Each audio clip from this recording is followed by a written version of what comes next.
प्रदूषण से हालात लगातार बिगड़ते जा रहे हैं। आज भी दिल्ली में सुबह 6 बजे एयर क्वालिटी इंडेक्स 364 दर्ज किया गया है, जो कि हवा की गुणवत्ता के लिए बेहद खराब श्रेणी है। पूरा नवंबर महीना लगभग बीतने को है और एक भी दिन स्वच्छ हवा दिल्ली को नहीं मिली है। लगातार वायु की जो गुणवत्ता है वो 350 से नीचे गिरी हुई है। ये देखिए तस्वीरें जो आ रही हैं, उसी से आप अंदाजा लगा सकते हैं कि स्मॉग के चलते विजिबिलिटी पर कितना असर पड़ रहा है। अब इन तस्वीरों के जरिए भी अगर आप देखें तो 500 से 700 मीटर से ज्यादा की विजिबिलिटी नहीं है। तो दिल्ली में सुबह 6 बजे जो एयर क्वालिटी इंडेक्स है वो 350 के पार है। दोपहर होते होते जैसे तापमान बढ़ता है तब भी वायु की गुणवत्ता 300 के ऊपर ही रहती है। दिल्ली में प्रदूषण से हालात लगातार बिगड़ रहे हैं और इस कदर बिगड़ रहे हैं कि जिसके चलते दिल्ली सरकार को ग्रैप 4 के प्रावधान को लागू करना पड़ा है, जिसके चलते दिल्ली में अब जो सरकारी दफ्तर है, निजी दफ्तर है, उन्हें 50% वर्क फ्रॉम होम करने के निर्देश दिए गए। हिमांशु मिश्रा हमारे सहयोगी हमारे साथ जुड़ रहे हैं। हिमांशु, आप कहां पर हैं? तस्वीरें भी दिखाइएगा। इस समय वायु की गुणवत्ता कितनी है और अभी दिल्ली में जो ग्रैप 4 के प्रावधान लागू किए गए हैं, क्या इसमें और भी ज्यादा सख्ती देखने को मिलेगी? बिल्कुल सख्ती देखने को मिल सकती है, क्योंकि ओवरऑल एक्यूआई दिल्ली के कई ऐसे इलाके हैं आशुतोष जहां पे 400 के पार है। जहां पे मैं खड़ा हूं अक्षरधाम से चंद किलोमीटर दूर 4 किलोमीटर दूर जो आनंद विहार का पूरा इलाका है, उस इलाके का एक्यूआई 400 है और जो वर्स्ट इलाका है वो रोहिणी का है जो 416 है। अब यहाँ पर आप देखिए ओपन इलाका है, पूरी तरीके से खुला है, काफी ग्रीनरी है, लेकिन आपको यहाँ पर चारों तरफ धुआं ही धुआं, एकदम से एक धुएं की चादर सी नजर आएगी। और ये स्थिति पूरे, आप सिर्फ आज की बात मत करिए, अगर आप देखेंगे जैसे ही टेम्परेचर आशुतोष बदलना शुरू होता है अक्टूबर के महीने में, उसके बाद से दिल्ली की एक्यूआई धीरे धीरे खराब होनी शुरू होती है और फिर वर्स्ट कंडीशन आती है। और ये हर साल की, हमने कई सालों से देखा है, यही कहानी है।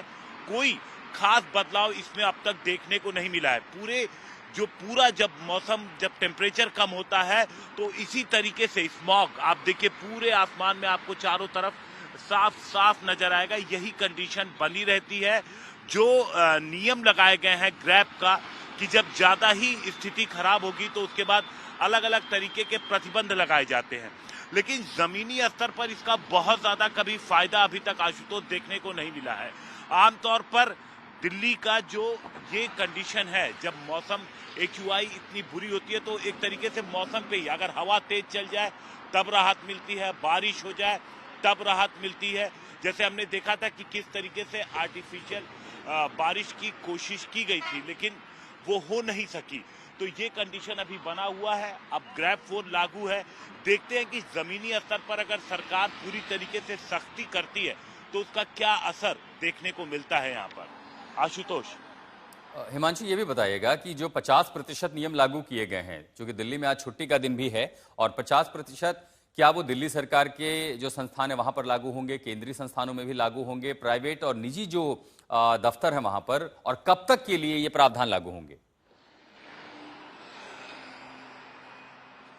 देखिए, जब तक इसमें कुछ एक्यूआई में सुधार नहीं होता, ये ग्रैप 4 सरकार जिस तरीके से जो मौसम का ट्रेंड देखती है, जो एक्यूआई जिस तरीके से बढ़ता है तो ये लागू किया जाता है और फिर कोई निश्चित समयावधि नहीं होती कि इतने टाइम के लिए आशुतोष यहाँ पर लागू किया जाता है और इंतजार किया जाता है कि अगर सुधार है और वो कांस्टेंट है तो उसके बाद ही इसको कम किया जाता है।